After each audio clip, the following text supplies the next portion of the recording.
ഒരു കുട്ടി ചോദിച്ചു, യാ റസൂലല്ലാഹ്, എൻ്റെ ഉപ്പയുടെ മുഖത്ത് 100 പ്രാവശ്യം നോക്കിയാലോ?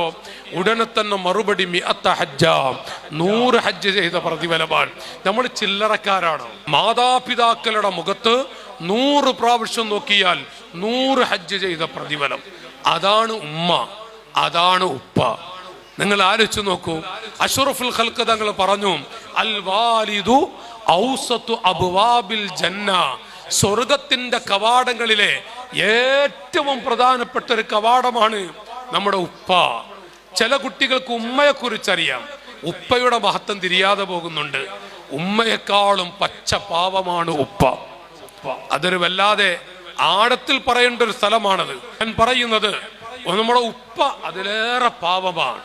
വാപ്പയും ഉമ്മയും, ഈ ഇരിക്കുന്നവര് ഉപ്പയുണ്ട്, ഉമ്മമാരുണ്ട്.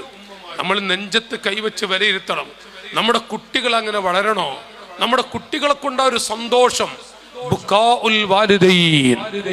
ഏതെങ്കിലും ഒരു കുട്ടിയുടെ വാക്കുകൊണ്ടോ പ്രവൃത്തി കൊണ്ടോ ഒരു ഉമ്മ കരഞ്ഞാൽ ആ കരച്ചിലിന്റെ ഗൗരവം, അതിന്റെ ഭവിഷ്യത്ത് ദീൻ പഠിപ്പിക്കുന്നുണ്ട്.